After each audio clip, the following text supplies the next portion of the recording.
na sexta-feira aí, eu estava treinando e veio uma aflição no meu coração, uma angústia muito grande pela vida da minha mãe, né? E eu comecei ali a orar por ela, sabe? Comecei a apresentar a vida dela a Deus. Eu comecei a clamar aqui mesmo. Clamar é orar em alta voz. Clamor é grito. Entende? Esses dias mesmo eu escutei uma pessoa falando sobre clamor, aí falando sobre clamor e falando sobre esse contexto do clamor e falando assim, não, você pode clamar e ninguém precisa ouvir. Clamor é grito. Dificilmente alguém não vai ouvir, só se você estiver lá no deserto.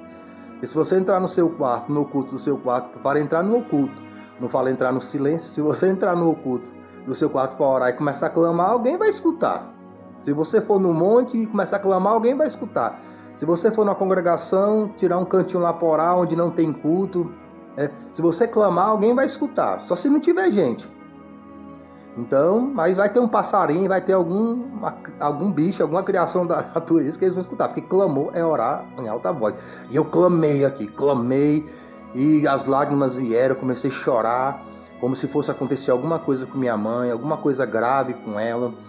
E eu clamei aqui, clamei bastante, orei pela vida dela, apresentei outras pessoas, mas o foco foi a minha mãe. Isso foi na sexta-feira de manhã. Aí quando foi no sábado, eu fui visitá-la, né? Aí no sábado ali, conversando com ela ali, ela falou que na semana passou muito mal, ficou passando muito mal e etc. Mas quando foi na sexta-feira de manhã, ela começou a melhorar e no sábado que eu fui lá, ela estava melhor, ela tinha melhorado já. Aí eu fui e falei com ela, pois é mãe, ontem nesse horário Deus me deu uma inspiração e eu comecei a clamar pela senhora, orar pela senhora, repreender as doenças, repreender as enfermidades, repreender as hostes malignas, espírito de enfermidade, trabalho de feitiçaria, bruxaria. Comecei a orar e repreender e no nome do Senhor Jesus Cristo. E quando eu fui lá, ela me deu esse testemunho que eu estou compartilhando aqui para quem tiver interesse ou para que você entenda que existem certos momentos que quando vem aflição no nosso coração, um certo tipo de angústia, por alguém, às vezes até por nós mesmos, é nesse momento que nós devemos dobrar os nossos joelhos e orar e buscar a Deus em espírito e em verdade. Ainda que não seja clamando, ainda que não seja gritando, mas nesses momentos nós devemos dobrar os nossos joelhos e buscar a Deus de todo o nosso coração, de toda a nossa alma, porque Deus tem interesse de nos dar livramento. E como eu posso saber que Deus quer me dar livramento? É porque Ele enviou o Senhor Jesus Cristo para morrer pelos nossos pecados, para a salvação de nossa alma. O maior sinal, a maior prova de que Deus quer o nosso bem, Ele tem enviado Jesus Cristo. A maior prova, o maior sinal que Deus nos ama e quer-nos do lado dEle, Ele tem enviado Jesus Cristo para morrer pelos nossos pecados. Porque se Deus não quisesse o nosso bem, se Deus não quisesse a nossa salvação, se Deus não quisesse a nossa companhia, Ele não teria enviado o Senhor Jesus Cristo para morrer por nós naquela cruz. Cristo não teria morrido por nós naquela cruz. Cristo não teria passado tudo o que Ele passou para que nós pudéssemos ter uma chance de salvação. Porque a única chance de salvação da alma está em Cristo Jesus como único Senhor e Salvador. E Satanás conhece que nós podemos ser salvos em Cristo, que nós podemos ser abençoados em Cristo, ser libertos, ser curados no nome do Senhor Jesus Cristo. E ele fica ao derredor buscando uma maneira da gente desanimar, da gente não acreditar, da gente não confiar que Deus nos ama em Cristo Jesus como único Senhor e Salvador que Ele é.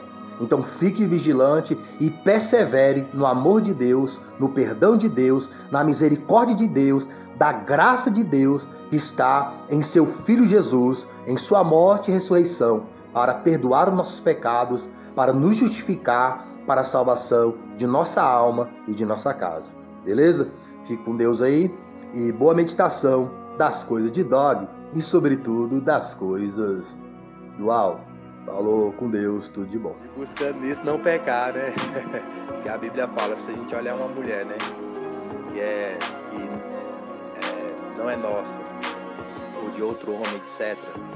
Só e desejar possuindo, Não ter desejo, né? Ter desejo é normal, mas desejando, possuindo e tá imaginando as coisas, a Bíblia fala que já pecou, né? Então, se a gente se imagina batendo em alguém, agredindo em alguém, é a mesma coisa, né? Tudo que a gente imaginar prejudicando o próximo é como se já tivesse feito, né?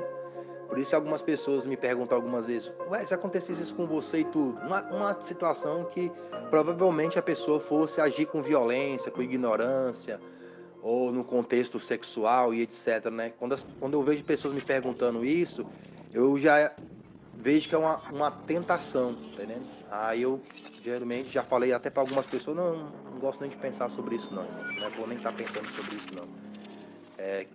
Na hora que acontecer, que Deus dê graça para tomar a atitude certa, né?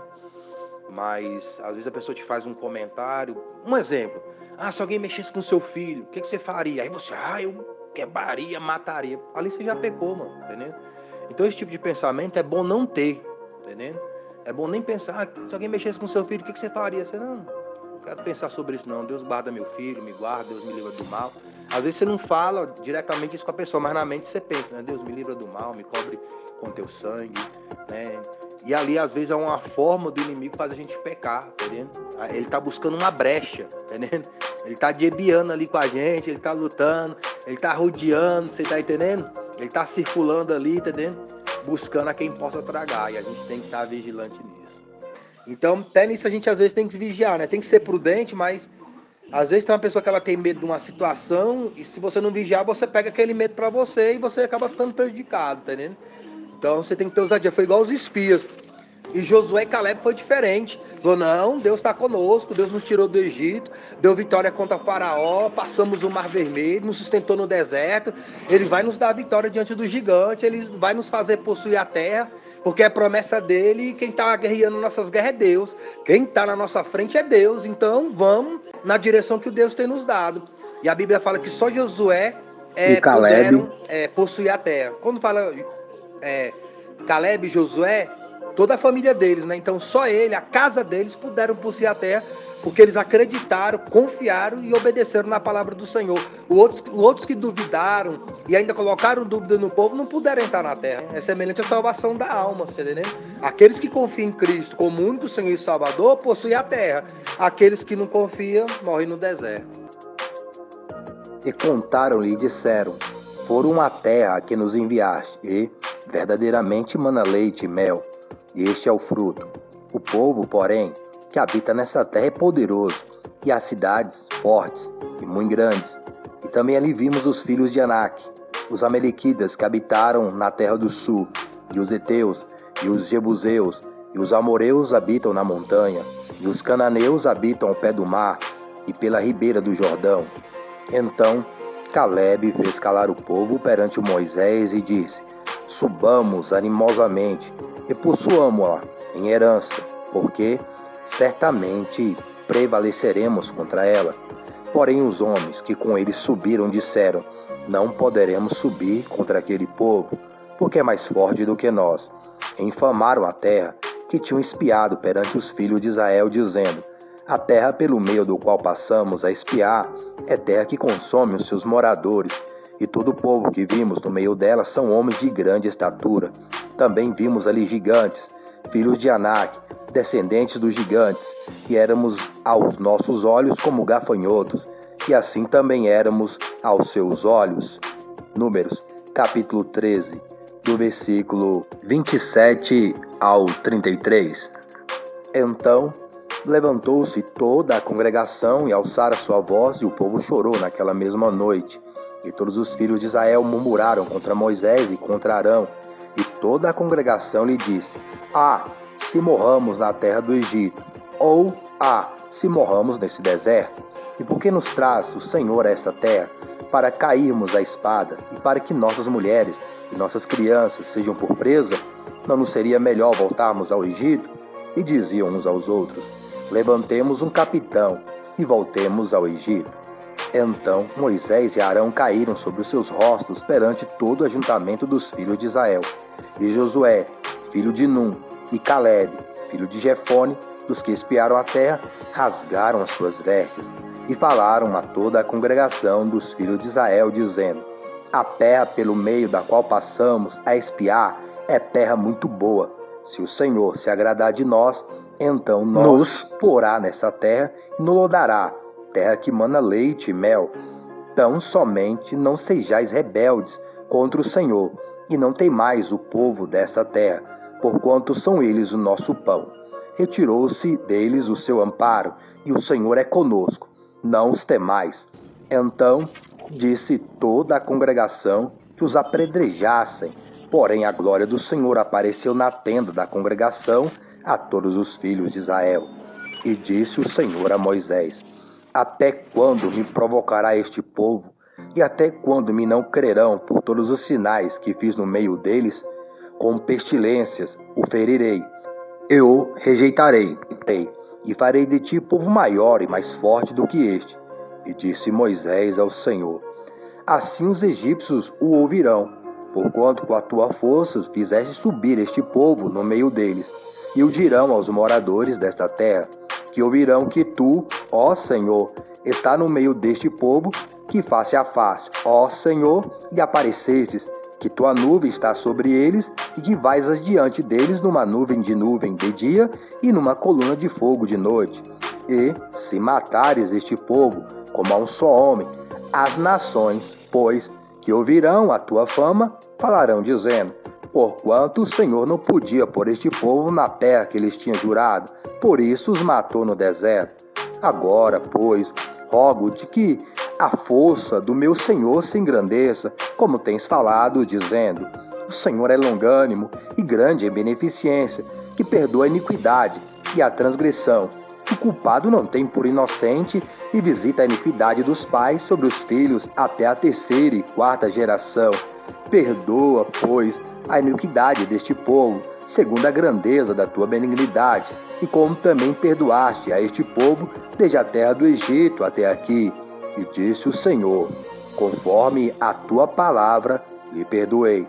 Porém, tão certamente como eu vivo, e como a glória do Senhor encherá toda a terra, todos os homens que viram a minha glória e os meus sinais que fiz no Egito e no deserto, e me tentaram estas 10 vezes e não obedeceram a minha voz, não verão a terra que a seus pais jureis, e até nenhum daqueles que me provocaram haverá. Porém o meu servo Calebe, porquanto nele houve outro espírito, e perseverou em seguir-me, eu o levarei à terra em que entrou, e a sua semente a possuirá em herança. Ora, os amalequitas e os cananeus habitarão no vale. Tornai-vos amanhã e caminhai para o deserto pelo caminho do Mar Vermelho. Falou o Senhor a Moisés e Arão, dizendo: até quando eu sofrerei esta má congregação que murmura contra mim? Tenho ouvido as murmurações dos filhos de Israel, porque murmuram contra mim. Diz-lhes: assim eu vivo, diz o Senhor, que, como falaste aos meus ouvidos, assim farei a vós outros. Neste deserto cairá o vosso cadáver, como também todos os que de vós foram contados segundo toda a vossa conta, de 20 anos para cima. Os que dentre vós contra mim murmurastes, não entrareis na terra, pelo qual levantei a minha mão, que vos faria habitar nela, salvo Calebe, filho de Jefone, e Josué, filho de Num. Números, capítulo 14, do versículo 1 ao 30. Deixem com ele todas as suas preocupações e cuidados, pois ele está sempre pensando em vocês e vigiando tudo o que se relaciona com vocês. Sejam cuidadosos, estejam vigilantes contra os ataques de Satanás, o grande inimigo de vocês. Ele ronda em volta como um leão faminto, que ruge à procura de alguma vítima para estraçalhar. Fiquem firmes quando ele atacar, confiem no Senhor. E lembre-se que outros cristãos ao redor do mundo inteiro estão passando por estes sofrimentos também. Depois que vocês tiverem sofrido um pouquinho, o nosso Deus, que está repleto de bondade, lhes dará por meio de Cristo a sua glória eterna. Ele virá pessoalmente, tomará vocês e os colocará no lugar firme, e os fará mais fortes do que nunca. A ele seja todo o poder sobre todas as coisas, para todo sempre. Amém. Estou enviando este bilhete a vocês por uma gentileza de Silvano, que na minha opinião é um irmão muito fiel. Espero tê-los animados com esta carta, pois eu lhe fiz uma demonstração verdadeira da maneira como Deus abençoa. O que eu lhes disse aqui deverá ajudar vocês a permanecerem firmemente no seu amor. 1 Pedro, capítulo 5, do versículo 7 ao 12. Se possível, deixe o like para uma melhor divulgação do conteúdo. Se possível, faça a inscrição se não o fez, para que o canal possa crescer e outras pessoas possam aprender aquilo que você está aprendendo aqui. Fique com Deus e tudo de bom.